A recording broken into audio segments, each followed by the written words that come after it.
కొన్ని కోట్ల జన్మలెత్తితే తప్ప అరుణాచల పర్వతం గురించి తెలుసుకోడు. అరుణాచల వైభవం అన్న మాట వినడు. కాబట్టి పక్కన పెట్టేయి.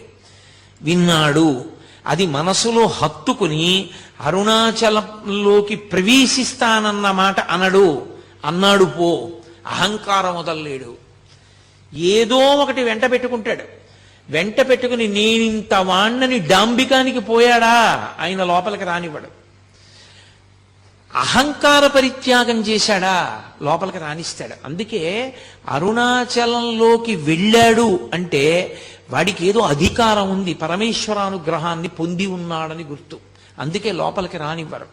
అటువంటి క్షేత్రాల్లో పరమ ప్రఖ్యాతమైన క్షేత్రములు అరుణాచలము, కాశీపట్టణము, ఇవన్నీ. ఎందుకని? అగస్త్య మహర్షి స్కాంద పురాణంలోనే కుమార సంహితలో చెప్తారు, ఎన్నో క్షేత్రాలకు వెళ్ళి నమస్కారం చేసినటువంటి